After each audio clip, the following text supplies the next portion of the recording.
sé, 10 minutos no les voy a llamar y decir tienen que ir, no, ya sé que ya hemos quedado en una cosa, pero ¿cuándo vamos a poder hacer virtual si es que nos falta alguna clase fuera de nuestro horario?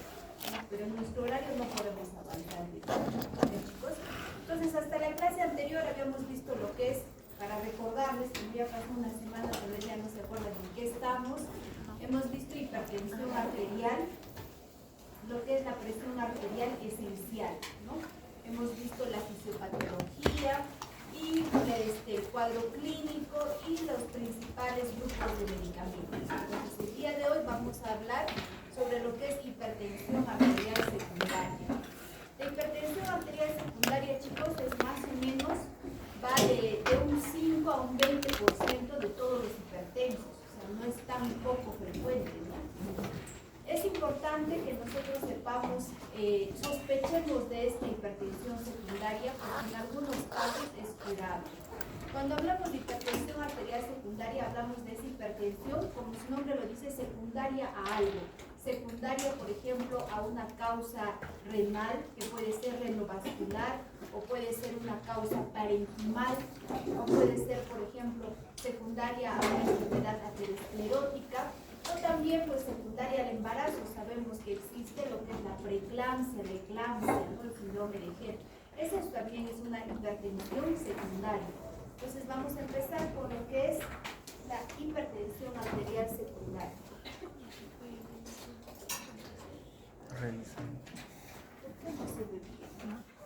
No desarrolla las respuestas.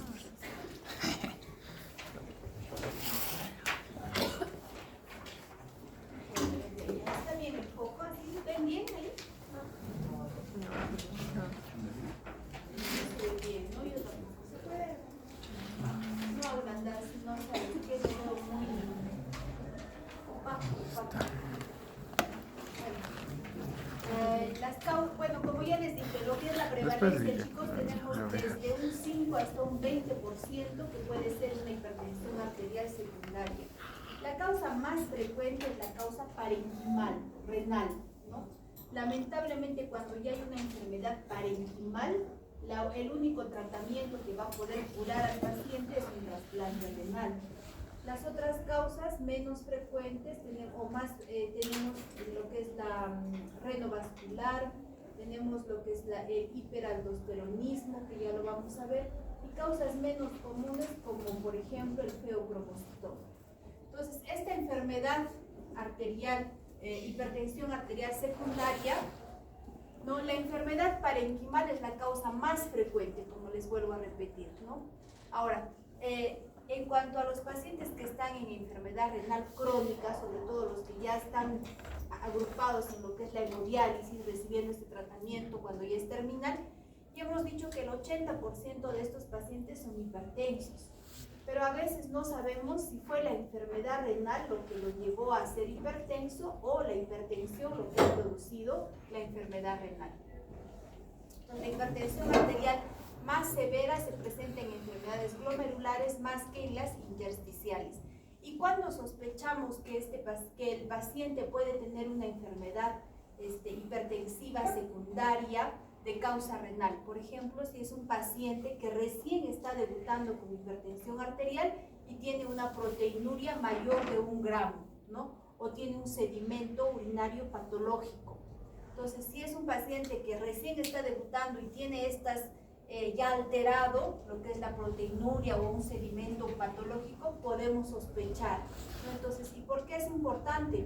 Porque de repente es una causa vascular renal y se puede curar, ¿cierto? Entonces, es importante sospechar de esta enfermedad cuando no sea pues un cuadro clínico típico, ¿no? Ahora, lo que es la enfermedad arterial renovascular, en cuanto a lo que es la frecuencia, del 1 al 2% de hipertensos pueden tener esta causa, ¿no? O sea, la causa renal. Es potencialmente curable, dependiendo, por ejemplo, si es un paciente joven, ¿no? Que no tiene otra comorbilidad, se va a producir por una obstrucción de la arteria renal, ¿no? Y el principal mecanismo, pues, es el sistema de activación del sistema renina-angiotensina-aldosterona, que ya sabemos que sus efectos son vasoconstricción, retención de sodio y agua, mal manejo del sodio, ¿no? Por eso es que nos va a producir la hipertensión arterial. Pues este señor Goldblatt, ¿no? El que descubrió la renina y cómo lo hizo, ¿no? Hizo experimento con perros, pinzaba lo que son las arterias renales del perro y veía pues que el perro empezaba a hacer hipertensión arterial, ¿no? Entonces ahí supuso que cuando hay un estrechamiento o un pinzamiento de las arterias renales, se activa una sustancia en el riñón que le puso de nombre la renina, ¿no? Porque se produce en el riñón y esto pues se activa, como ya sabemos, activa el sistema renina, el angiotensinógeno que convierte la angiotensina 1 en 2, etcétera, ¿no? Ahora, puede haber incluso 3 tipos, ¿no? De lo que es la enfermedad arterial renovascular. Cuando el paciente tiene 2 riñones, que es lo normal, ¿no? Y los 2 están afectados. O cuando el paciente tiene 2 riñones y uno de ellos está afectado. O también hay pacientes monorrenos, ¿no? ¿Cuántos de nosotros de repente que nunca nos hemos hecho una ecografía renal podemos ser monorrenos, ¿no? Y el único riñón está afectado. Entonces, puede ser 2 riñones, un clip, 2 riñones, 2 clip, o un riñón y un clip, ¿no? Entonces, hay 3 tipos de presentación. Entonces, cuando hay un problema a nivel vascular de los riñones, ¿qué se produce? Hemos dicho que se va a producir más esta sustancia en los riñones, que es la renina.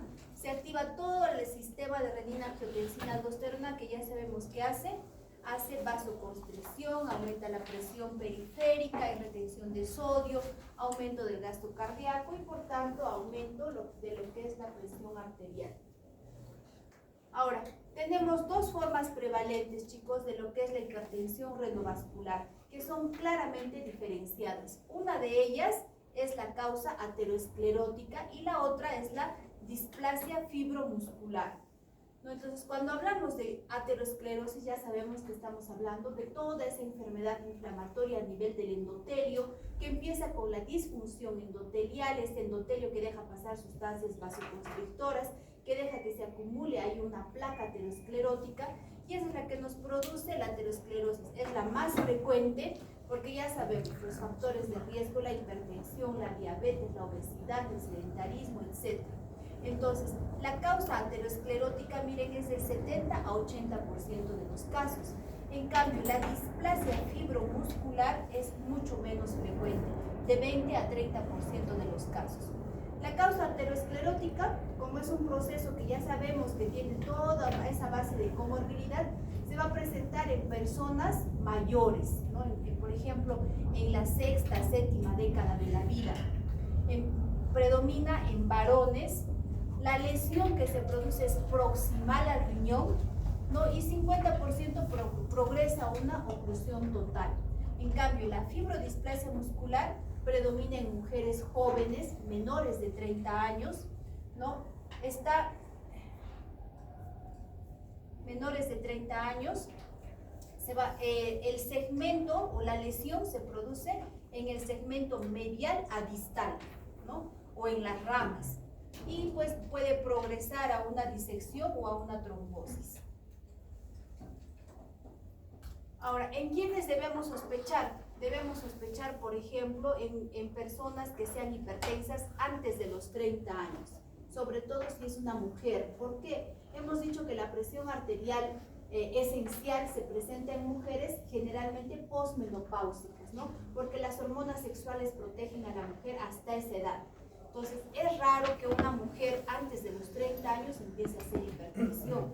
Si empieza a hacer hipertensión, hay que sospechar de una causa secundaria. La más frecuente, como ya estamos viendo en este grupo de edad, la renovascular de tipo fibrodisplasia muscular. Ahora, si el paciente no es hipertenso y ya empieza a hacer hipertensión a mayor de los 55 años, también puede ser una causa secundaria. ¿Pero secundaria a qué? Secundaria a la aterosclerosis, ¿no? O sea que ya todas las arterias están ocluidas. Igual como están las arterias de los riñones, deben estar del cerebro, deben estar del corazón, ¿no? Entonces es difícil que este paciente se pueda tratar, porque ya, como sabemos, el endotelio es uno mismo, es uno solo, desde la cabeza hasta los pies. Si tiene las arterias renales ocluidas, también deben estar ocluidas en el cerebro y en el corazón, ¿no? Entonces, más fácil que lo mate un infarto cardíaco o un infarto cerebral que la hipertensión arterial. Ahora, también se puede escuchar un soplo, ¿no? Un soplo a nivel del abdomen, pero eso en pacientes que son delgados, ¿no? Cuando hay mucha grasa abdominal es difícil poder escuchar este soplo.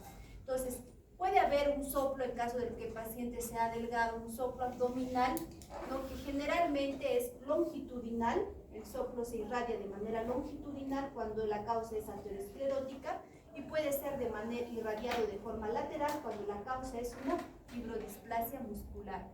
También debemos sospechar cuando la hipertensión es resistente al tratamiento, ¿no? Si son pacientes que están debutando con una hipertensión, nosotros ¿qué usamos? Generalmente YECA, SARA, su diurético, y con eso se controla. Pero si es un paciente que de pronto empieza la hipertensión y es de difícil manejo y tiene cifras altas y hace frecuentemente lo que son crisis hipertensivas, también sospechemos de una causa secundaria. Ahora, cuando el paciente hace crisis hipertensivas como el edema agudo de pulmón de manera recurrente, también hay que sospechar de una causa secundaria. Ahora, cuando el paciente, por ejemplo, empieza a ser hipertenso y rápidamente va a una insuficiencia renal, también sospechemos de una causa secundaria, porque generalmente el hipertenso, pues en muchos meses, años, puede ir afectando poco a poco el riñón, ¿no? Pero si de pronto debuta y hace una complicación renal, podemos pensar en eso. Ahora, si el paciente ya ha tenido, por ejemplo, un infarto cerebral, ya ha tenido un infarto miocárdico, o es un paciente con enfermedad arterial periférica y de pronto hace hipertensión, es pues cantado que la hipertensión es secundaria al proceso de aterosclerosis general que tiene el paciente, ¿no? Ahora, ¿qué pasa si un paciente, por ejemplo, empieza con hipertensión? ¿Qué es el primer tratamiento que damos en una edad de adulto?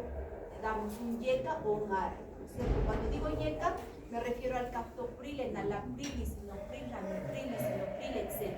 Y cuando hablo de ARA2, estoy hablando de los sartán, valsartán, telmisartán, candesartán, etc., ¿no? Entonces, si ese paciente que está debutando con hipertensión, le damos el tratamiento más frecuente, que es una hipertensión, que es un YECA o un ARA2 o BRAC, que es lo mismo, y hace insuficiencia renal aguda, también sospechemos que la causa es una causa secundaria, una causa renal.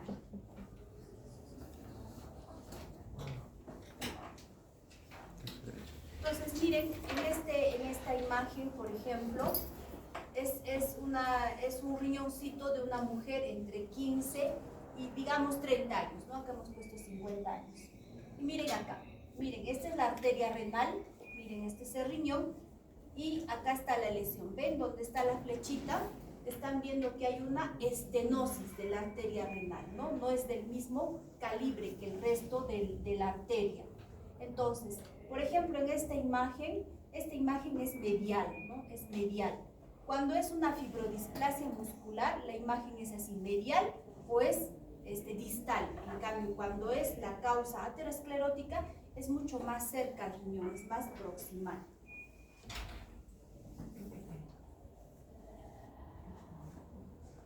Ahora, si la causa es, por ejemplo, aterosclerosis, ya sabemos que se da generalmente o más frecuentemente en varones, en personas de la sexta o séptima década de la vida. Entonces, la lesión puede ser bilateral. Miren, por ejemplo, puede estar acá, ¿no? Puede ser bilateral. Y la lesión es más proximal, miren, cuando es aterosclerosis, más proximal.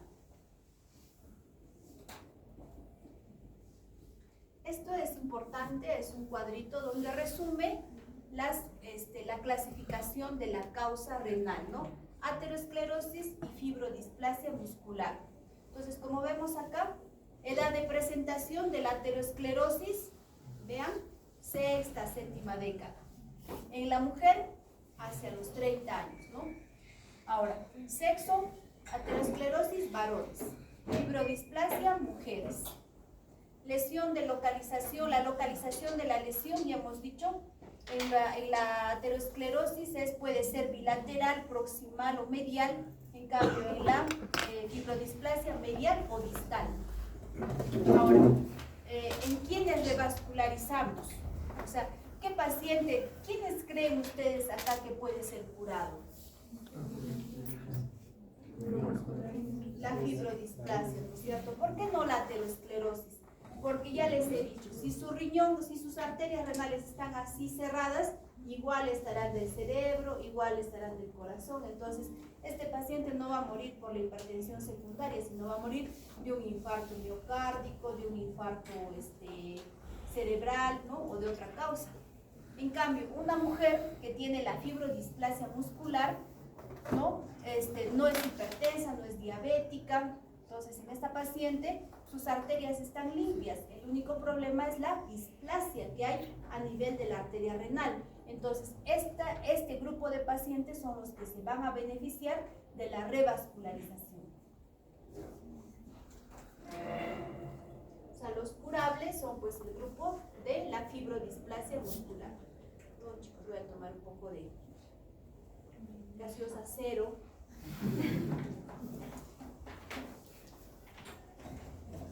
Aunque en verdad lo recomendable es el agua, ¿no?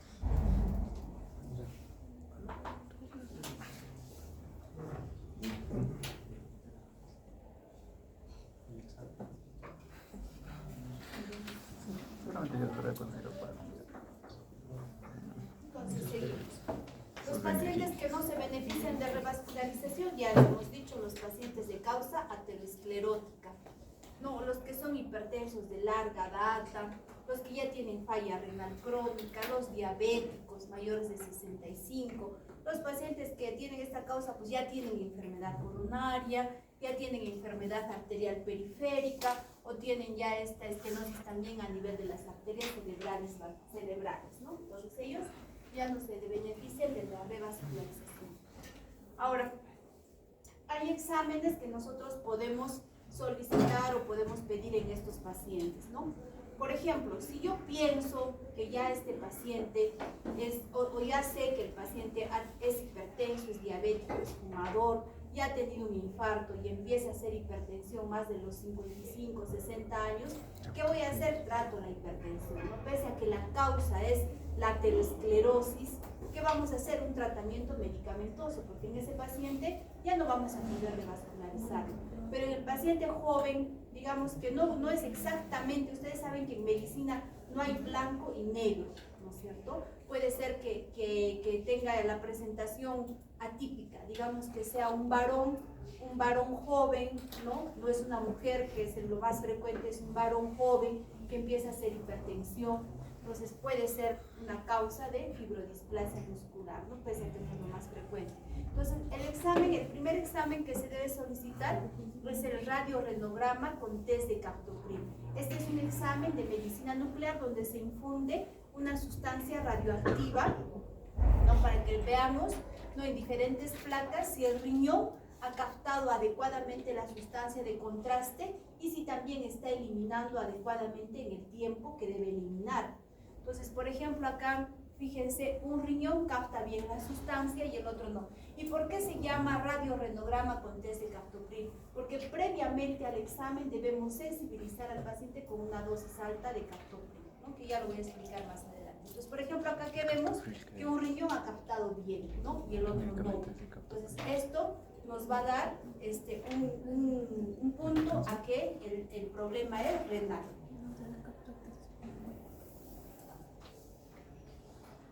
Otro examen que es también importante es el ecodoppler, ¿no? Es así como la ecocardiografía que hacemos, pero a nivel del riñón. El problema es la grasa abdominal. No es igual hacer en el pecho, que no tenemos tanta grasa, como hacer a nivel de lo que es la parte abdominal, ¿no? Hay pacientes que tienen mucha grasa, mucho tejido celular subcutáneo, es difícil ver el riñón. Aparte también depende del operador, ¿no? Qué tanta práctica tiene el operador, depende de la máquina. Hay máquinas que tienen buena imagen y otras no. Entonces es un buen examen que nos va a determinar si hay una estenosis, pero siempre y cuando el paciente pues sea delgado, no tenga mucha grasa, un buen ecografista, ¿no?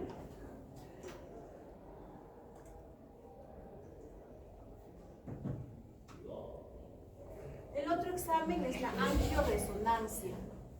Ahora, ¿en quiénes yo voy a seguir investigando? En los pacientes que sospecho que la causa sea secundaria y que se pueda curar, ¿no es cierto? Y en esos viejitos de 60, 70 que tienen ya sus secuelas de infarto cerebral, miocárdico, arterial periférica, en ellos ya no va a ser curable. Entonces, ¿para qué voy a seguir solicitando exámenes y al final me va a decir la causa es aterosclerótica y no le voy a hacer nada?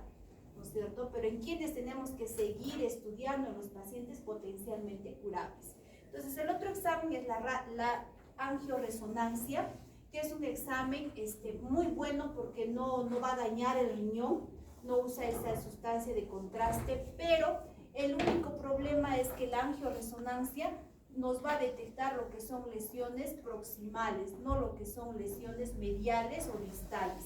Y como ya hemos dicho, la fibrodisplasia muscular que tiene lesiones mediales o distales. En cambio, la aterosclerosis es la que tiene proximales, ¿no? Esa es la desventaja de la angioresonancia. El otro examen, la angiotomografía, esta sí nos va a detectar lesiones mediales o distales. El problema es que la angiotomografía usa sustancia de contraste.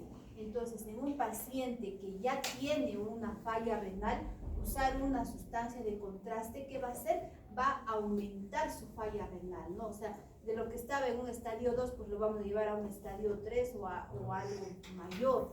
Entonces, por eso hay que tener cuidado. ¿En quién yo me arriesgo? En el paciente que es potencialmente curable, ¿no es cierto?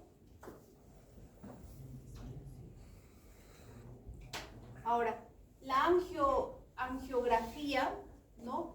Es el gol estándar, pues, una angiografía, como vemos acá. Miren cómo se dibuja todo lo que son las arterias y miren que nos detecta también lesiones tanto proximales, mediales, todo. El problema es la sustancia de contraste, ¿no? Pero si es un paciente que se va a poder curar, puedo arriesgarme, ¿no?, a usar sustancia de contraste en ese paciente. Ahora, como ustedes están llevando nefrología, van a ver que hay pacientes nefrópatas que necesitan este tipo de exámenes con sustancia de contraste. ¿Qué hay que hacer? Hay que hidratar adecuadamente al paciente antes de usar la sustancia de contraste. Hay que hacer de acuerdo a su función renal también, ¿no? Ver la cantidad, todo de sustancia de contraste. Entonces, ¿cuál es el primer examen? El test del radiorenograma o con test de captopril, ¿no? Entonces, ese es el estudio de medicina nuclear. Previamente tenemos que sensibilizar al paciente, miren, con 50 miligramos de captopril. Entonces, esto nos da una sensibilidad de 80% y una especificidad de 95%. El Doppler de las arterias renales, miren, su sensibilidad para detectar es mayor a 60%, pero es menos que el test de captopril. La angioresonancia, sí, miren, una sensibilidad del 97 y especificidad del 93. Y la arteriografía, pues es que tiene una sensibilidad y especificidad mayor al 90%, ¿no? Este es el gol estándar o el patrón de oro, como llamamos, ¿no? La angiografía. Pero ¿en quiénes pedimos? En los que se van a curar, no se olviden. Si no lo vamos a curar, ¿para qué vamos a malograr más el riñón del paciente? Ahora, el tratamiento, si se puede curar el paciente, el tratamiento tiene que ser invasivo, ¿no?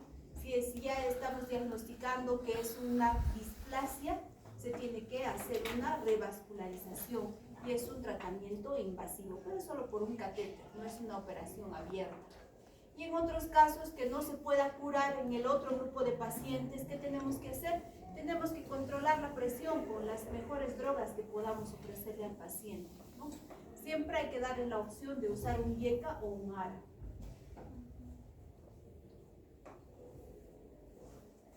Estas son recomendaciones. Ahora, el tratamiento en caso de que no pueda revascularizarse por un stent tiene que ser el bypass, ¿no? El bypass aortorrenal. Eso también es un tratamiento que donde se saca la safena de la extremidad inferior y se tiene que recanalizar hacia la aorta, ¿no? Ese es un tratamiento más invasivo. Pero vale la pena, sí, porque estamos hablando de pacientes sin otros factores de riesgo que ya van a dejar de ser hipertensos el resto de su vida.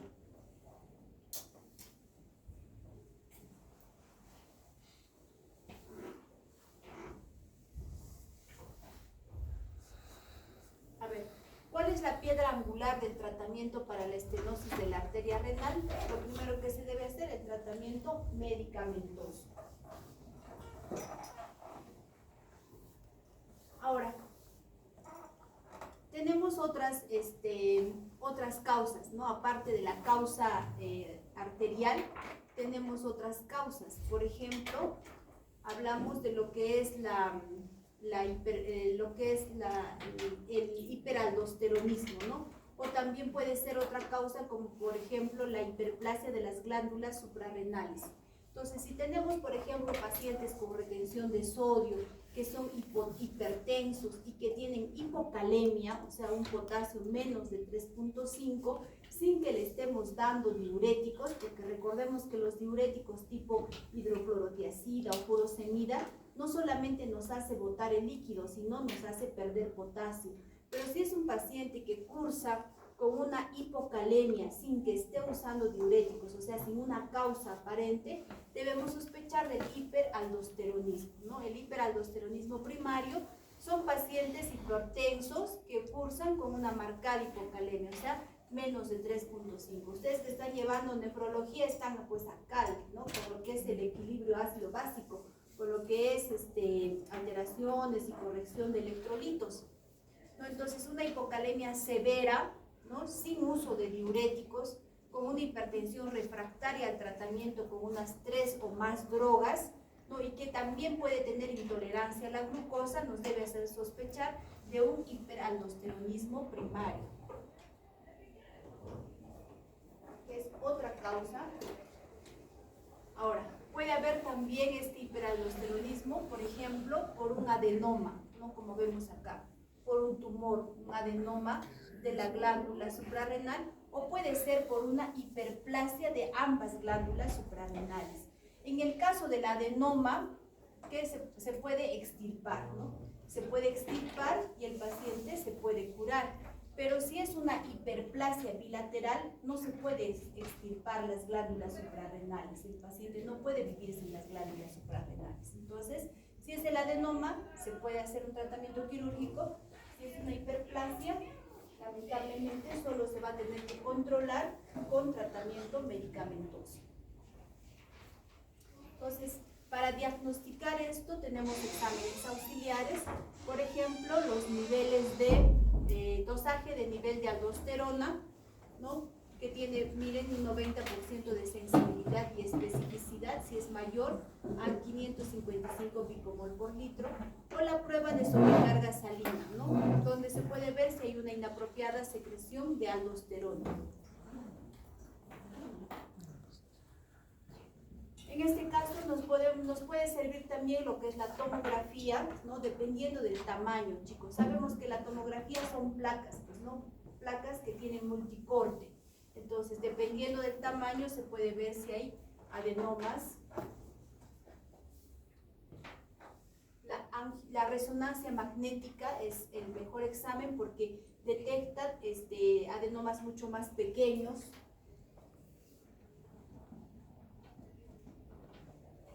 Entonces, si el paciente es hipertenso y tiene hipocalemia, sin una causa aparente, o sea, sin uso de diuréticos, podemos sospechar de lo que es el hiperaldosteronismo, ¿no? Hay que hacer dosaje de aldosterona, se puede hacer la prueba de salinizada, ¿no? Y ver si es un hiperaldosteronismo. Otros exámenes que nos van a confirmar, la tomografía, la resonancia.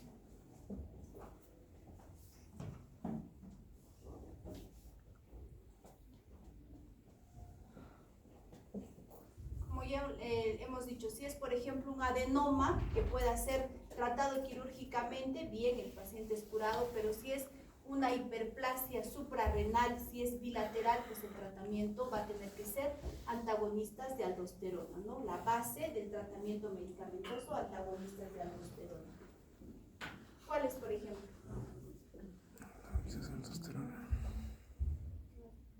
Antagonistas de aldosterona. No, esos son ARA2.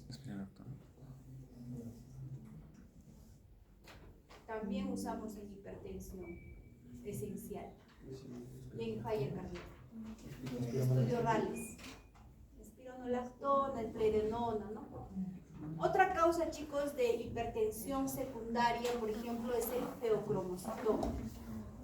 El feocromocitoma, ¿no?, es un tumor que se origina en la médula suprarrenal, en el 85% de los casos, o en el tejido croma-afín extrarrenal, hasta en el 15% de los casos, ¿no?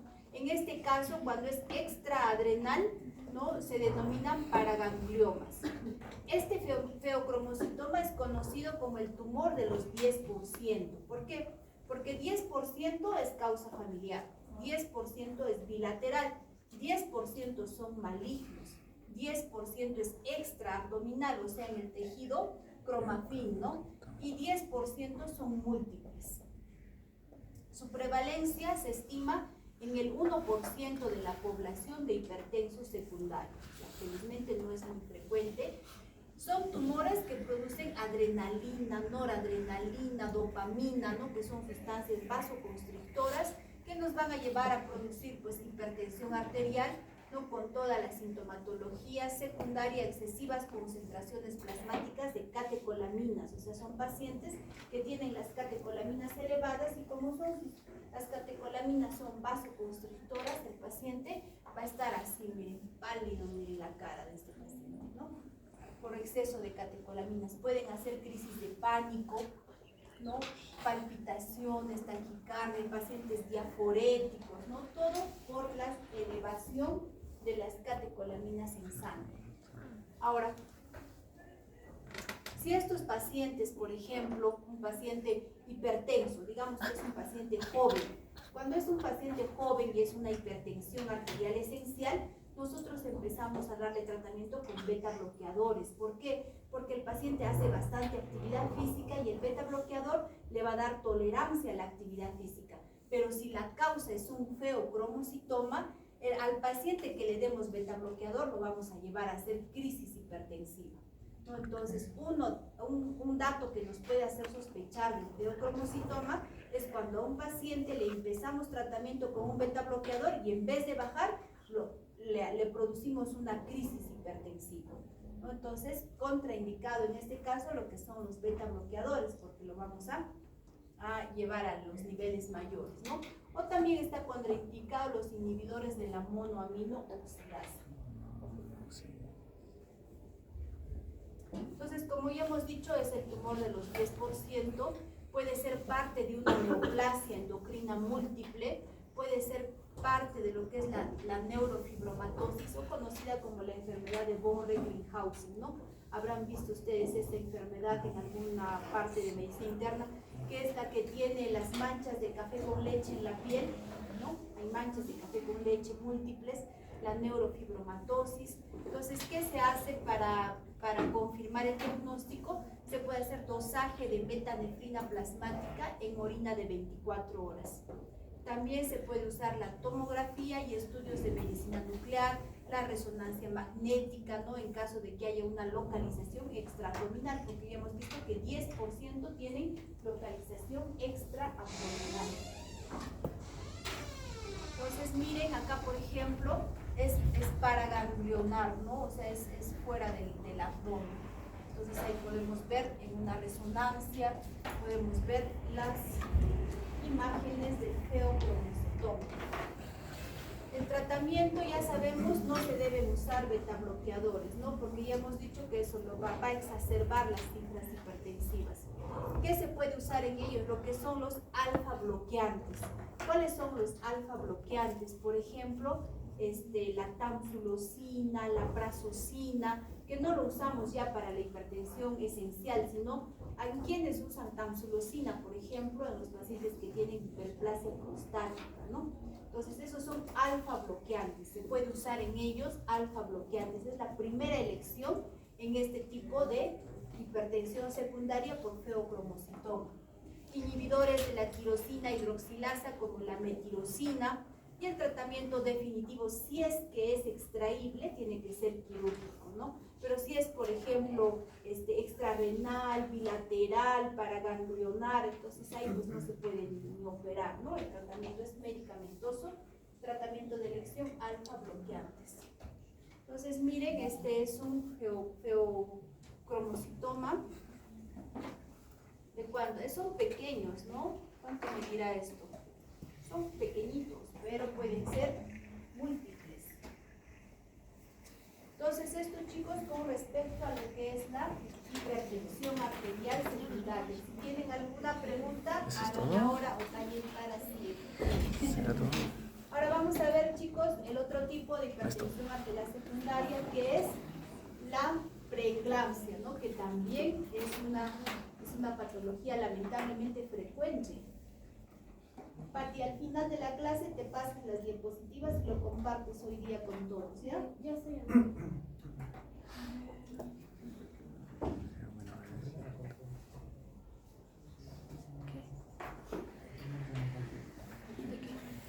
La preeclampsia también es hipertensión arterial secundaria. No, ya todos hemos escuchado de esta enfermedad porque lamentablemente es la causa más frecuente de lo que es muerte materna, de lo que es bajo peso al nacer.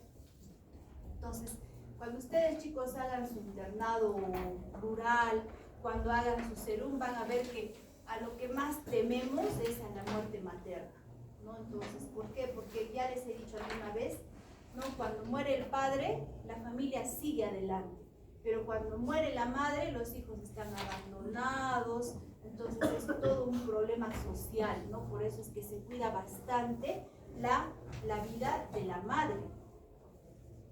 Y en las áreas rurales donde existe tanto machismo, chicos, hay pacientes que ni siquiera se controlan en el embarazo. Entonces es importante saber diagnosticar qué es una hipertensión transitoria del embarazo, qué es una preeclampsia, qué es una eclampsia, ¿no? Para saber cuál es el grado de emergencia de esa gestante. Entonces, la preeclampsia es parte de los desórdenes hipertensivos del embarazo. En el Perú es la segunda causa de muerte materna, ¿no? Miren, la incidencia es de 10 a 15% de embarazos hospitalarios, pero hay muchos embarazos que, como les digo, ni siquiera tienen un control. Se relaciona con el 17 a 25% de muertes perinatales. Es la causa principal de retardo del crecimiento intrauterino. O sea, la paciente con preeclampsia que va a tener un bebé pequeño, ¿no? Retardo del crecimiento intrauterino. Es la más frecuente de las enfermedades hipertensivas del embarazo. ¿Y a qué se llama preeclampsia? Es a la elevación de la presión arterial a cifras mayores o iguales, miren, de 140/90 a partir de la semana 20 del embarazo, asociada a proteinuria significativa o a 48 horas del puerperio. Quiere decir que la preeclampsia puede presentarse 48 horas después del puerperio también. Entonces, chicos, cuando yo era estudiante o hasta hace poco, ¿cómo definíamos preeclampsia? Definíamos como hipertensión más proteinuria más edemas. No, ahora edemas ya no es parte de la definición, puede estar o no presente. Lo importante es, ¿dónde estás, Frank? Frank, lo importante en lo que es el diagnóstico o la definición de preeclampsia es esta elevación de la presión arterial más de 140/90 a partir de la semana 20 que cursa con proteinuria. Esa es la definición de preeclampsia. Entonces, chicos, ¿qué pasa si tenemos hipertensión durante el embarazo? Si es una gestante hipertensa, ¿no? Hay que ver si es menos de las 20 semanas de gestación, puede ser que la paciente ya era hipertensa y recién se le esté diagnosticando, o puede ser una hipertensión transitoria del embarazo. Pero si es más de las 20 semanas, ¿qué tenemos que hacer? Tenemos que hacer un dosaje de proteinuria. Si no tiene proteinuria, es una hipertensión del embarazo. Pero si tiene proteinuria, es una preeclampsia. Ahora, también en lo que es en ambas va a persistir hasta después de las 12 semanas del puerperio, ¿no? O sea, no es que nace y ya la preeclampsia se curó, no.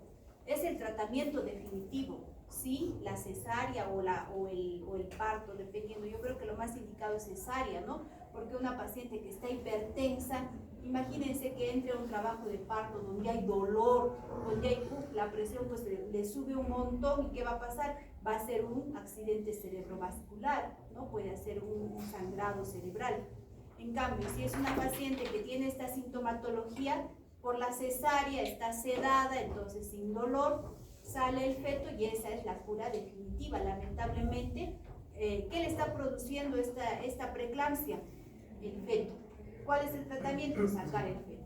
Cuando ya hay signos inminentes de que la paciente va a hacer eclampsia, o sea, convulsiones y posteriormente va a fallecer, ¿qué se tiene que hacer? Acabar con la gestación. Es lo único que le va a curar a la gestante. Entonces, si cursa con proteinuria es preeclampsia. Si no tiene proteinuria es una hipertensión del embarazo. Ahora, también puede haber, chicos, que sea una paciente hipertensa crónica, que se embaraza y hace sobreagregada una preeclampsia, ¿cierto? Puede ser una gestante, digamos, de 40 y tantos años, porque ya saben ustedes que la mujer con el rol que desempeña en la sociedad cada vez está retardando más su etapa gestacional, ¿no? Cada vez la mujer tiene hijos a mayor edad, no es como antes que tenían a los 20, 25. Ahora a esa edad ya nos parecen muy jovencitas, no son madres jóvenes, pero no es así, porque la edad reproductiva es esa, sino que nosotros ya estamos retrasando la edad con todo lo, como ustedes, por ejemplo, que van a acabar su facultad, harán su especialidad y recién tendrán hijos, ¿no es cierto? Entonces, puede ser que ya sea hipertensa, ¿no? Una hipertensión crónica, se embaraza y se sobreagrega una preeclampsia, es decir, se sobreagrega lo que es la proteinuria después de las 20 semanas. Entonces hay que saber frente a qué tipo de hipertensa estamos. Los factores de riesgo para hacer preeclampsia, la edad materna, ¿ok? Que sea muy jovencita o muy mayor, ¿no? Otra, que sea su primera gestación o que sea ya una gestación múltiple. Que ya haya tenido una preeclampsia en un embarazo anterior, que tenga antecedentes de preeclampsia por parte materna, ¿no? O la madre, la abuela, hayan tenido preeclampsia. El sobrepeso antes del embarazo también es un factor de riesgo, o sea, las gorditas que se embarazan tienen ese factor de riesgo. Que sea un embarazo gemelar también es un factor de riesgo. Que ya sea diabética, un factor de riesgo. O que tenga pues el síndrome antifosfolipídico también es un factor de riesgo, ¿no? Entonces, esos son los factores de riesgo para hacer preeclampsia. ¿Cuál es lo que nos lleva, la causa que nos lleva a tener bajo peso al nacer? La causa más frecuente, la hipertensión, ¿no? La preeclampsia. La etiología exacta no se sabe, chicos, por qué algunos pacientes hacen preeclampsia. Sabemos que hay factores de riesgo, pero no hay una etiología exacta, ¿no? Lo más probable es que haya una invasión anormal de las arteriolas espirales por el citotrofoblasto, ¿no? Que resulta en una disfunción endotelial y en una reducción de la perfusión uteroplacentaria, como vamos a ver acá. Miren, esto es en un embarazo normal, ¿no? Las células pues son invadidas por las células trofoblásticas. Cuando hay una mala invasión por estas células trofoblásticas, vemos cómo se presenta en la preeclampsia, ¿no? Entonces acá se produce la disfunción endotelial. Como ya sabemos, ¿qué pasa en la disfunción endotelial? El endotelio deja pasar sustancias vasoconstrictores, más vasoconstrictores, ¿no? Entonces va a haber una isquemia placentaria, ¿no? No hay una buena irrigación de la placenta, hay afectación de las arterias espirales, hay un deficiente aporte sanguíneo hacia la placenta. Esto convierte al sistema placentario, que normalmente debe tener alto flujo y baja resistencia, en un sistema de alta resistencia y bajo flujo, ¿no? Por esta mala perfusión de las arterias trofoblásticas. Entonces, ¿qué va a pasar? Va a pasar más sustancias vasoconstrictoras y va a haber una isquemia placentaria con todo lo que es la disfunción endotelial. Ahora, la etiología exacta no sabemos, ya hemos dicho que es esta mala invasión de las células trofoblásticas, pero al haber esta disfunción endotelial va a pasar más sustancias vasoconstrictoras que sustancias vasodilatadoras, ¿no? O sea, pasa menos lo que son las prostaglandinas I2, el óxido nítrico, y aumentan lo que son las sustancias vasoconstrictoras, ¿no?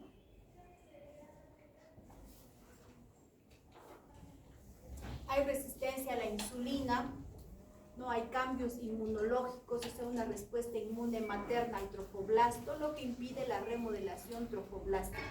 Hay factores genéticos, sí, hay una clara predisposición genética, como decimos, como ya les mencioné, de parte de la madre, ¿no? Abuela, materna. Hay una reactividad vascular anormal, o sea, una respuesta incrementada a todas las hormonas presoras, especialmente a la angiotensina, que es vasoconstrictora.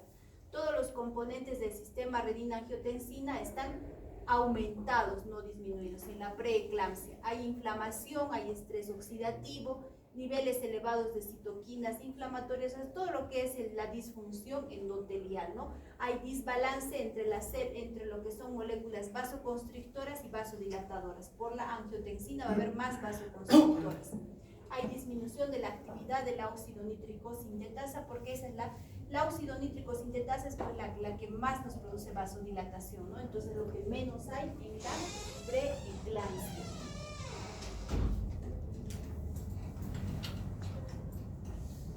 Ahora, ¿qué va a pasar con la preeclampsia? Va a haber efectos sobre órganos blancos, ¿no? Va a haber a nivel cardiovascular, el gasto cardíaco normal en el embarazo está pues aumentado, pero puede haber un gasto cardíaco incluso disminuido en la preeclampsia. Va a haber una presión capilar pulmonar normal o baja, hay volúmenes plasmáticos disminuidos, por eso es que la paciente tiene hemoconcentración, o sea, un hematocrito alto. Va a haber una distensibilidad vascular disminuida por estas sustancias vasoconstrictoras.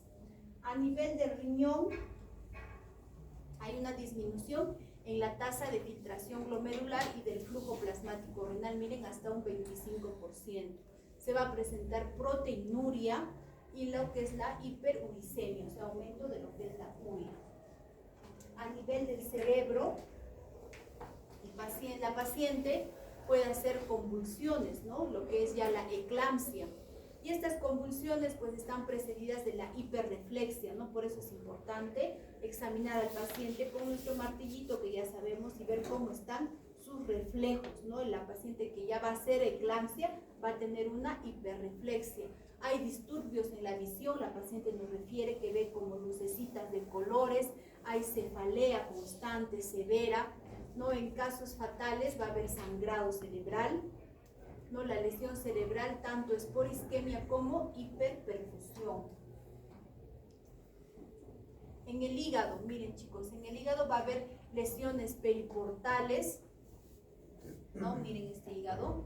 Hay necrosis celular, a veces hay infarto hepático, ¿no? Hay hemorragias periportales, hematomas y hacen hasta ruptura hepática, por eso es que la paciente muere.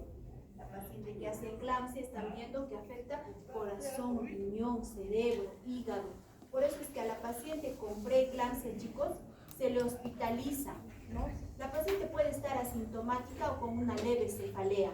Pero ¿qué hay que hacer con esa paciente? Hay que monitorear laboratorialmente cómo está su hematocrito, cómo están sus enzimas hepáticas, cómo está su función renal. Eso nos va a indicar el grado de gravedad, ¿no? Si la paciente va a llegar a hacer eclampsia y se nos va a morir, ¿no? La podemos verla en la mañana tranquila, pasamos la visita, y en la tarde puede estar haciendo convulsiones, puede estar haciendo hemorragia cerebral, puede estar haciendo infarto hepático y se muere la paciente pese a que la tenemos hospitalizada. Entonces, si la tenemos hospitalizada la paciente, ¿para qué es? para hacerle controles seriados laboratoriales. Hay que ver cómo están sus enzimas hepáticas, su función renal, su hematocrito, para ver si ya están elevándose. ¿Qué tenemos que hacer? Cortar la gestación, independientemente de la edad fetal, ¿no? Puede ser un feto valioso, digamos que sea una mujer de 40 y tantos años, su primer hijo, y quiere tener ese hijo, es un feto valioso, ¿no? A eso llamamos feto valioso. Hay muchas mamás también que tienen, pues después de tratamientos que se han hecho, que les ha costado un montón de dinero, viajes a otro lado, por fin se embarazan y lamentablemente hacen una preeclampsia, ¿no? Entonces, pero si ya tenemos estas cifras que están elevándose, se tiene que cortar la gestación pese a que el feto no sea viable, ¿no? Hay que decir en la otra. Entonces, ¿cuál es nuestro diagnóstico de preeclampsia? Hipertensión, o sea, elevación de la presión más de 140/90, proteinuria mayor a 300 miligramos por día, que se presenta después de la semana 20 de gestación. Es importante el tiempo, porque puede presentarse antes, no es pues preeclampsia, ¿no? A partir de la semana 20. Ese es el diagnóstico. Entonces, ¿qué vamos a encontrar en el laboratorio? Porque ustedes van a ver cuando roten ginecología a estas pacientes con preeclampsia, les hacen hematocrito en la mañana, en la tarde, en la noche, enzimas hepáticas en la mañana, en la tarde, en la noche, porque para eso le tenemos, para el monitoreo laboratorial seriado. Entonces, ¿qué va a haber? Hemoconcentración, o sea, el hematocrito se eleva, trombocitopenia, o sea, bajan las plaquetas, hipoalbuminemia, hiperuricemia, elevación de las enzimas hepáticas. Todo eso ya, si hay todo eso, nos está indicando que esa paciente va a ser una eclampsia, ¿no? Entonces, independientemente de la severidad, la preeclampsia se resuelve después del parto, ¿no? Y la presión se normaliza más o menos después de los 10 días. Ahora, ¿cuál es la complicación? El síndrome de HELP, ¿no? Hemólisis, elevación de enzimas hepáticas. ¿Qué es la L? Esto es plaquetopenia. ¿Qué es la otra L? Busquen pues en su celular. Para eso sí no uses. Tú que paras chateando toda la clase, la última de esta fila, estás chateando. Busca qué es HELP en tu celular.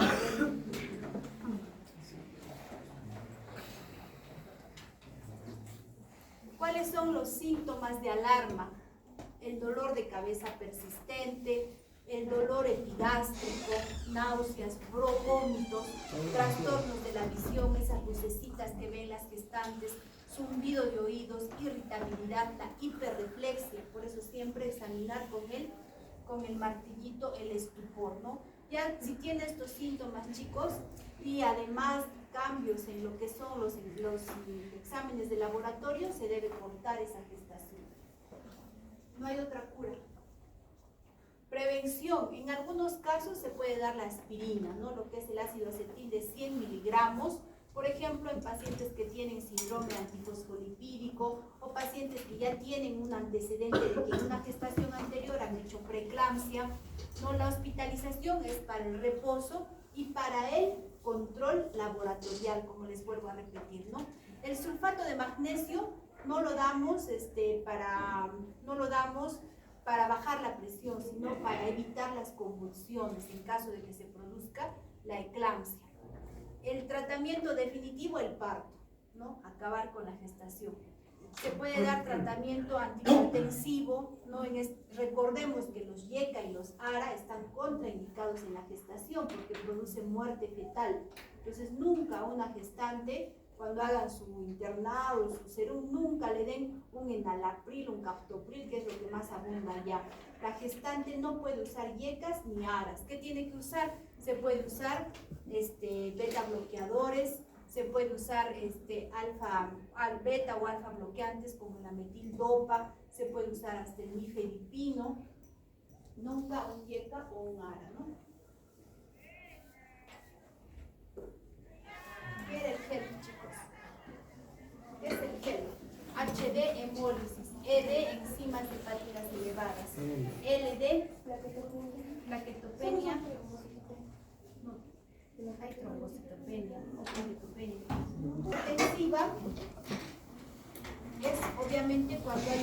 elevación de la presión arterial, no es un grupo heterogéneo de situaciones que se caracterizan por una elevación súbita, rápida de la presión arterial que ponen en riesgo la vida del paciente. No puede haber una alteración tanto funcional o estructural del órgano diana. La mayoría de veces resulta de un tratamiento inadecuado. ¿Qué quiere decir? Que el paciente hipertenso deja su medicación o va donde el médico familiar, donde el médico internista y le dice, ¿para qué te da tanto el cardiólogo? Quítate esto, quítate aquello y solo toma esto. Tenemos casos. No tengo pacientes que llegan de Metropolitano y me dicen, doctora, ya no tomo esto, ni esto, ni esto, y su presión está volando. Porque a veces le damos 5 medicamentos, con eso lo controlamos, ¿no? Y va donde el médico familiar y le dice, no tomes tanto, solo esto y esto. Entonces, ahí es donde se produce más frecuentemente lo que son las crisis hipertensivas. Ahora, no hay un nivel de presión que nos diga, a partir de acá es una crisis hipertensiva, no hay una cifra. Hay pacientes que pueden hacer con cifras muy altas o pacientes con cifras moderadamente elevadas, pero lo más frecuente es que hagan con cifras de presiones sistólicas mayores a 220 y diastólicas mayores a 120, ¿no? Pero es una cifra subjetiva nada más, no es exacta. En lo que es crisis hipertensiva vamos a tener 2 tipos que ya seguramente conocen, lo que es la urgencia hipertensiva y la emergencia hipertensiva. La urgencia hipertensiva es esa elevación que no hay daño de órgano blanco, no va a poner en riesgo la vida del paciente. En cambio, la emergencia hipertensiva hay daño de órgano blanco y por tanto puede morir el paciente.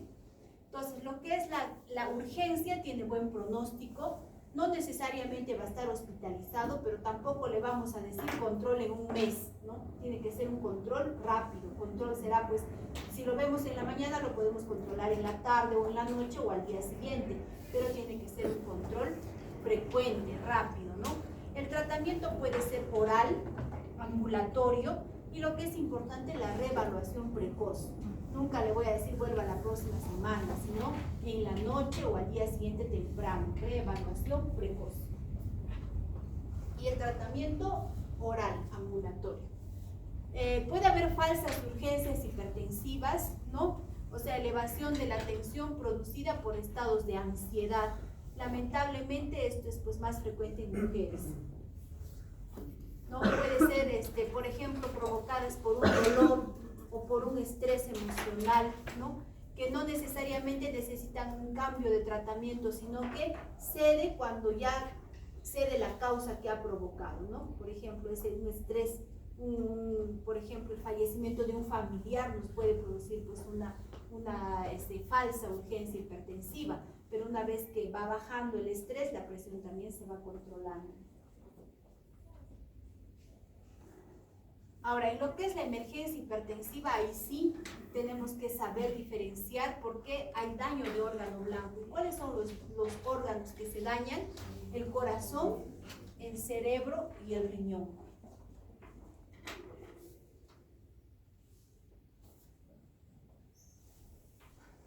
Entonces, la emergencia hipertensiva es una condición relacionada con una exacerbación de la hipertensión arterial crónica, o sea, estos pacientes que están maltratados, ¿no? Porque ellos mismos suspenden el tratamiento o porque alguien les suspendió. En algunos casos necesita una reducción inmediata. Miren, estamos hablando de una reducción, no estamos hablando de una normalización inmediata, ¿no? Entonces, por ejemplo, ¿qué pasa si tenemos un paciente hipertenso que está con cefalea, náuseas, vómitos, con una presión de 220 sobre 120? No queremos normalizarlo, no lo vamos a bajar a 120-80, pero vamos a reducir rápidamente por lo menos el 25% de su presión arterial media. Entonces, eso no se olviden, necesita una reducción inmediata, no una normalización, o sea, no lo vamos a bajar a 120-80. ¿Por qué?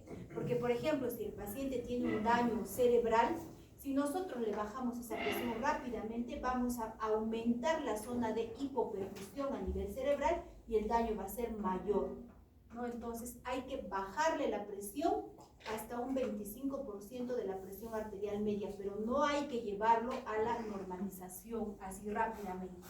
Necesita medicación parenteral cuando es emergencia, no se le da captopril, no se le da eso, vía oral no.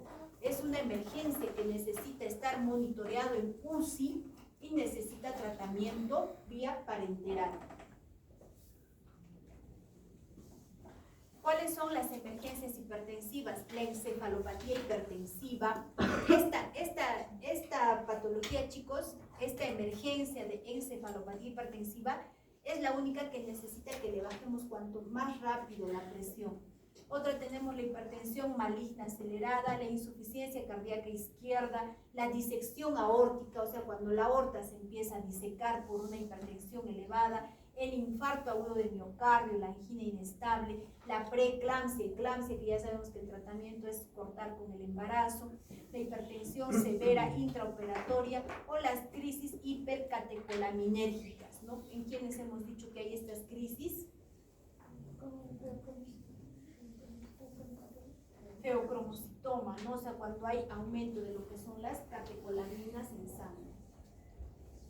Entonces, miren, chicos, todo lo que nos puede producir a nivel cerebral, ¿no? Puede producirnos una hemorragia, perdón, cuando es negro es un infarto, ¿no?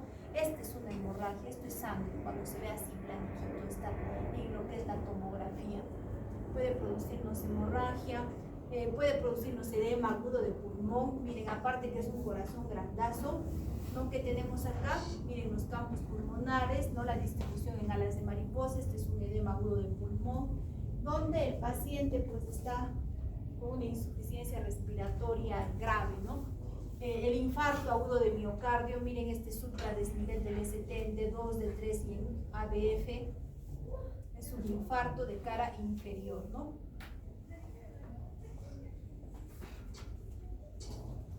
La disección aórtica, miren chicos, esta es la aorta, miren, la raíz de la aorta ascendente, callado aórtico, que es hasta acá, ¿no? Y la aorta descendente. Entonces, estas emergencias hipertensivas que hacen que por una presión tan elevada se rompan las capas, ¿no? De lo que es, sabemos que todos tienen capa media, íntima y adventicia, entonces se rompe la media y la íntima y la sangre empieza a salir hacia una luz falsa, ¿no? Como vemos acá, o sea, acá está la capa media y esta es la adventicia, nomás le está cubriendo. Entonces esa sangre va disecando cada vez más la aorta, ¿no? Tiene alto riesgo de mortalidad esta patología, la disección aórtica. Lo que son falla renal nos puede producir, y el tratamiento pues de lo que es la falla renal, que tiene que ser una hemodiálisis o una diálisis de emergencia. El tratamiento depende del juicio para determinar cuán rápido se debe reducir. Hablamos de reducción, no hablamos de normalización. No hay evidencia, por el contrario, se describe mayor riesgo. O sea, si le bajamos así rápidamente a 120-80, ¿qué vamos a hacer? Vamos a aumentar el riesgo de hacer una hipoperfusión. Entonces se tiene que bajar el 25% de la presión arterial media. Las lesiones renales o coronarias, hay que reducir la presión arterial no más del 25% de la presión arterial media, es decir, a 160, 100, 160, 110 se puede bajar, ¿no? Nunca a 120, 80 porque aumentamos la zona de penumbra. El infarto, en casos de infarto cerebral, se da el tratamiento antihipertensivo si la presión es mayor a 220 la sistólica y mayor a 130 la diastólica. O sea, si en ese momento el paciente está haciendo un infarto cerebral y tiene cifras menores de 220, menores de 130, no se le empieza rápido el tratamiento antihipertensivo, ¿no? Se le empieza ya después del segundo o tercer día porque vamos a aumentar la zona de hipoperfusión.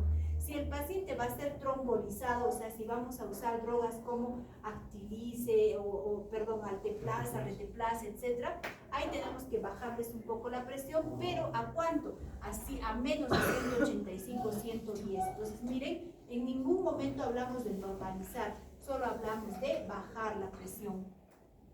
Si el paciente tiene hemorragia cerebral, vamos a usar antihipertensivos si es que la presión es más de 180, 130. Si está en menos de 180, 130, no usamos antihipertensivo, ¿no? O la presión arterial media si es mayor de 130. Entonces, como vemos, si es un infarto cerebral o una hemorragia cerebral, solo si tiene esas cifras podemos usar tratamiento antihipertensivo. ¿Y qué fármacos usamos? Todos los fármacos que vamos a usar son por vía parenteral, ¿no? Por ejemplo, el nitroprusiato de sodio. El nitroprusiato es un medicamento, es el tratamiento de elección de muchas emergencias. ¿Por qué? Porque cuando infundimos nitroprusiato y baja mucho, suspendemos y rápidamente sube, ¿no? Entonces tenemos que ir titulando. Por eso tiene que ser en una sala de UCI, donde el paciente está todo el tiempo, está monitoreado, ¿no? Infundimos, baja mucho, suspendemos y vuelve a subir un poco, ¿no? Esa es la ventaja del nitroprusiato. ¿Cuál es la desventaja? Que se va acumulando lo que son cianatos, ¿no? Que también son tóxicos. Tenemos el dicardipino, el ametalol, que es un beta bloqueador endovenoso, tratamiento de elección, por ejemplo, en lo que son gestantes, se puede usar. El enalaprilato, que es un IECA endovenoso. El esmolol, pentolamida, nitroglicerina. La nitroglicerina es vasodilatador. O sea, en el infarto miocárdico, donde el paciente está muy hipertenso, le tenemos que dar un vasodilatador. ¿Por qué? Porque es una placa la que está tapando la arteria, ¿no? Y la hidralacina, que ya no la tenemos, que ya no se usa. Entonces, ¿en qué casos usamos estos medicamentos? Por ejemplo, cuando es una encefalopatía hipertensiva, tratamiento de elección, nitroprusiato, nicardipino, labetalol. Cuando es una hipertensión maligna, labetalol, nitroprusiato. Cuando es un stroke, o sea, un infarto cerebral, miren, y en casi todos está el nitroprusiato y el labetalol, el nicardipino. Cuando es un infarto de elección, nitroglicerina. ¿Por qué? Porque no solo le va a bajar la presión, sino va a abrir la arteria que se está tapando. También se puede usar nicardipino, labetalol. En caso de falla ventricular, es importante el enalaprilato, o sea, el IECA de vía endovenoso, ¿no? Cuando hay disección aórtica, nitroprusiato. Cuando hay crisis adrenérgica, no podemos usar la pentolamina, el nitroprusiato. Hipertensión postoperatoria, nitroglicerina, nitroprusiato, labetalol. Cuando es preeclampsia, podemos usar hidralacina, labetalol y cardipino, ¿no? No todos los medicamentos están en Perú, ¿no? Por ejemplo, hidralacina ya no tenemos. Pero en caso de gestante, de preeclampsia, el tratamiento de elección, chicos, es el labetalol, ¿no? Este beta bloqueador por vía endovenosa.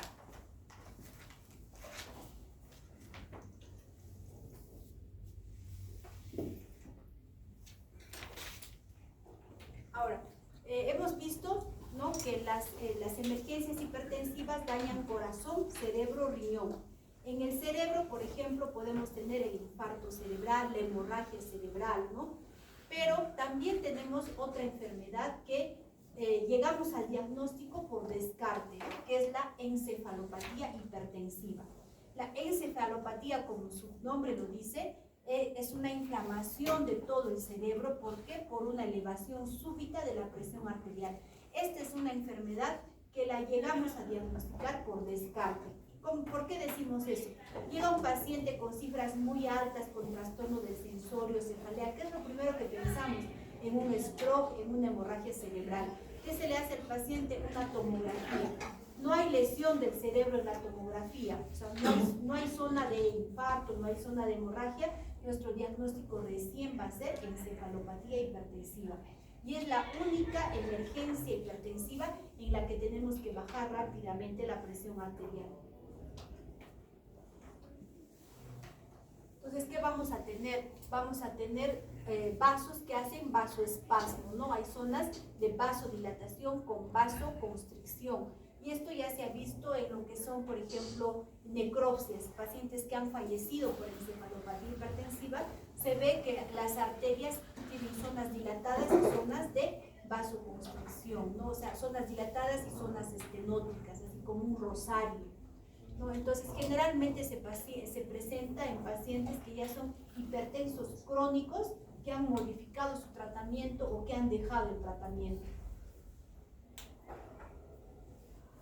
Entonces, normalmente hay una autorregulación en nuestro cerebro, pero en pacientes que ya son hipertensos crónicos, estas cifras de autorregulación son más altas, ¿no? No es como el paciente que no es hipertenso, ¿no? Cuando hay una pequeña elevación hay una autorregulación, ¿no? También hay una barrera hematoencefálica, pero en estos pacientes que ya son crónicos de larga data, las cifras para que se dé esta autorregulación son mayores. Entonces hay una respuesta normal de las arteriolas cerebrales a incrementos agudos de la presión arterial con una vasoconstricción, es a lo que llamamos la autorregulación. Pero en estos pacientes ya que son crónicos, esta autorregulación pues se presenta ya cuando las cifras son muy altas, ¿no? Como por ejemplo mayor de 250 en sistólica y mayor de 150 en diastólica. Entonces es un nivel de presión arterial asociado a encefalopatía que varía de individuo a individuo, ¿no? O sea, no necesariamente va a tener esta cifra, ¿no? Pero generalmente va con cifras así de elevadas. Entonces, no se olviden cómo debemos hallar la presión arterial media. Cuando hablamos de presión arterial media, estamos hablando de esto, ¿no? De la presión sistólica más la presión diastólica por 2, todo dividido entre 3. Esa es la presión arterial media. Entonces, esto es lo que manejamos más, es una presión arterial media. Queremos bajar al 25%, el 25% de la presión arterial media. No queremos llevarlo a 120-80, o sea, no queremos normalizarlo, ¿no? Entonces, normalmente va a haber esta autorregulación cerebral, ¿no? Cuando hay cifras, cuando es ya un paciente crónico, cuando las cifras pues están sobre 190, 130, o sea, cifras muy elevadas.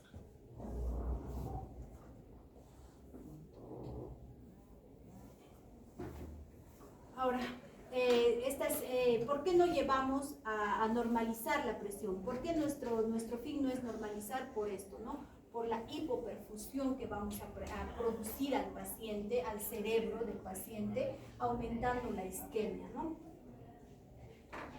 Los pseudoespasmos segmentarios, allá, en lo que es la encefalopatía hipertensiva, hay zonas de vasodilatación, también hay espasmos, hay vasoespasmos, y va a haber un edema cerebral, por eso es que el paciente presenta la sintomatología.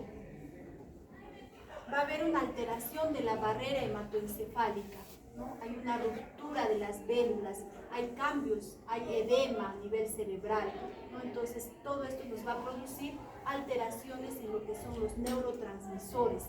Por eso es que el paciente con encefalopatía hipertensiva va a tener un cuadro clínico, por ejemplo, una cefalea intensa, alteración del sistema de la conciencia, ¿no? Hay alteración o trastorno del sensorio, el paciente puede sentir olores que no están presentes, ¿no? Puede sentir todo eso por estos cambios iónicos a nivel cerebral.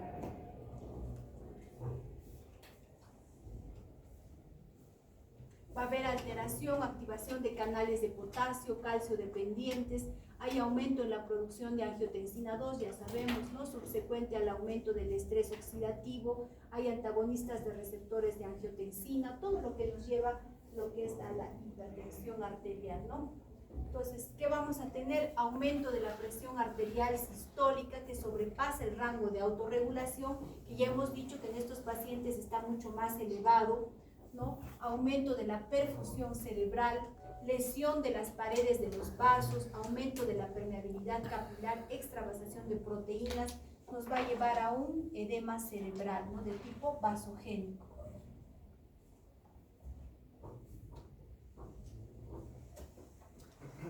Este aumento de la presión también nos va a producir hipertensión endocraniana, nos va a producir vasoconstricción severa, hipoperfusión cerebral, va a haber a las horas, ¿no? Y los signos y síntomas pues pueden durar de 2 a más días. El cuadro clínico ya sabemos unas cifras hipertensivas muy altas, hay signos de disfunción cerebral multifocal y esto se va a resolver cuando bajemos la presión arterial, ¿no? Entonces miren, el paciente con encefalopatía está así como en la figura, ¿no? Con una cefalea intensa, está mareado, siente olores que no están presentes, tiene trastorno del sensorio, puede ser un paciente que esté hablando incoherencias, ¿no? Visión borrosa o visión doble, Miren, acá por ejemplo el paciente puede sentir que está oliendo a heces alrededor de él y no hay ese olor, ¿no? Entonces todo eso es por alteración de la barrera hematoencefálica, alteración de los neurotransmisores que se va a producir a nivel vascular cerebral. También va a haber una alteración a nivel en el fondo de ojo, ¿no? Vamos a ver que hay una retinopatía, pero eso pues no lo hacemos nosotros, ¿no? El examen del fondo de ojo.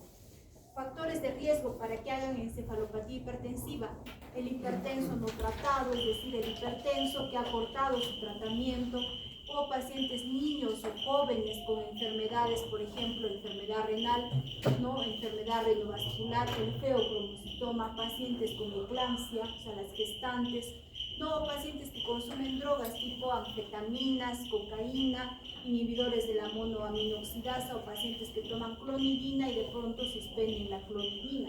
Es un factor de riesgo para hacer encefalopatía hipertensiva, ¿no? En lo que es la tomografía o la resonancia, ya hemos dicho, no va a haber una lesión clara. O sea, no hay una lesión que me diga acá hay un infarto, acá hay una hemorragia, no hay una lesión de ese tipo. Solamente hay lesiones, por ejemplo, difusas, ¿no? A nivel de la sustancia blanca o de la sustancia gris, pero mayor lesión no vamos a encontrar en las imágenes. El diagnóstico se llega, pues, les vuelvo a repetir, es un diagnóstico de descarte. O sea, cuando ya hemos descartado el DCD isquémico, hemorrágico, el tumor cerebral, la encefalitis por virus, o una epilepsia, un lupus, encefalitis por uremia, etc., recién nuestro diagnóstico es un descarte, es por descarte, ¿no? Pero tenemos que pensarla, tenemos que sospecharla. ¿Por qué? Porque es la única emergencia que necesita un descenso rápido de la presión arterial. Como les vuelvo a repetir, reducción rápida de la presión arterial. Es la única emergencia que necesita una reducción rápida de la presión arterial. ¿Cansados? Ahora sí.